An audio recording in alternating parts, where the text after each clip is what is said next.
Now, ladies and gentlemen, listen to me very carefully, because I have something to say to you. Our next guest, let me tell you his story.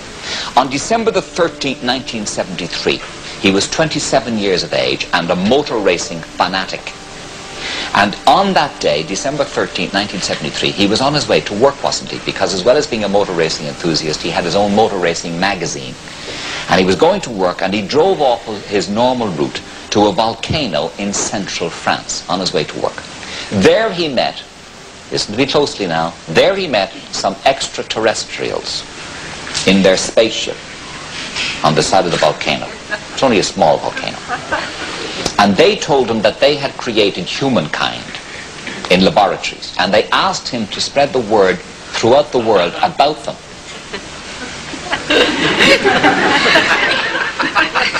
Listen to me, Johnny, watch my lips.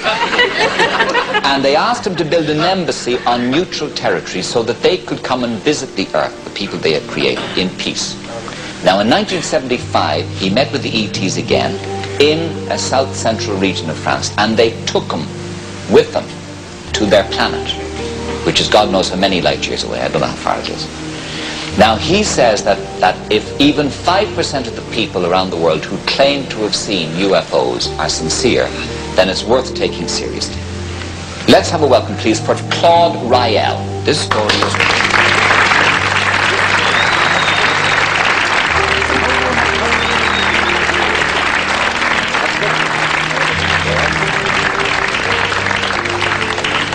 You went on to the planets, you haven't such a hot sense of direction, but however, how are you? You're very welcome. You're very welcome. Now, they met you on the side of the road, Claude, did they, these guys? Yes, it was, I was going to my office, like you said before, and I didn't know that was the day, this day will change my life. And what do they look like? They look like us, because they created us in their image, like the Bible explained. And they are like us, a little bit smaller. They have large almond-shaped eyes, but they are like us. They are human like us. And to understand more about them, it's necessary first to resume the message they gave me, because if directly I describe the planet, maybe it looks a little bit funny. So it's necessary to understand these people came on the earth a very long time ago. They built big laboratories, and in these laboratories, thanks to DNA and genetic combination, they created all life on earth. It means trees, animals, and men in their image. Us. Yes, and the Bible describes what they did. You will say to me, but in the Bible it's written the first day God did that, the second day. But the Bible was written in Hebrew, and then translated from Hebrew in Greek, then from Greek to Latin, then from Latin to English. So in the beginning, the original Bible, you can find one very easily. It's not written the first day God did that, but the first day Elohim did that. The second day Elohim did that. And in Hebrew, Elohim means those who came from the sky. So we understand. For primitive people, maybe you saw this fantastic movie, Gods Must Be Crazy, where you have a Coca-Cola bottle coming from the sky, and the primitive man in Africa thinks it's coming from God. So it's exactly the same, different level of technology. People were primitive, and when they saw people coming from the sky, they believed, it's God.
Why you?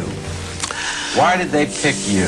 Yeah, that was one of the first questions I asked them, and they explained to me later. They didn't choose me. They created me to be able to speak about that. I'm not a great believer in cosmic coincidence, but shortly after Krista Bradford filed her report from Miami, I was here in Santa Monica, California, when who should I find staying at the very same hotel? None other than Raëlian himself. Hello, how are you, sir? Fine, I'm So very happy to meet you. Last we heard you had 35,000 followers. Is that still approximately right? It's a little bit too much, 28,000. 28,000. What is the attraction? I think the message by itself, and it's a philosophy in perfect harmony with our century, with the 21st century, which is coming soon. You know, of course, the thing that attracts most attention, Raël, you have to be honest, is your approach to human sexuality, a kind of a free spirit, almost a 60s kind of thing. I don't think this is the most important point. But when I read the news accounts, it seems the things that the reporters focus most on is that there is quite a bit of interaction, shall we say, sensual interaction among your followers. No, it's very, very few. Of course, you have some journalists who have sexual obsession. Oh, exactly. And they read it. It's the journalist. Yeah, of course. Now, is it really true, now tell me the truth, that you personally have met Jesus and Muhammad and Buddha? Yes, this is the important part.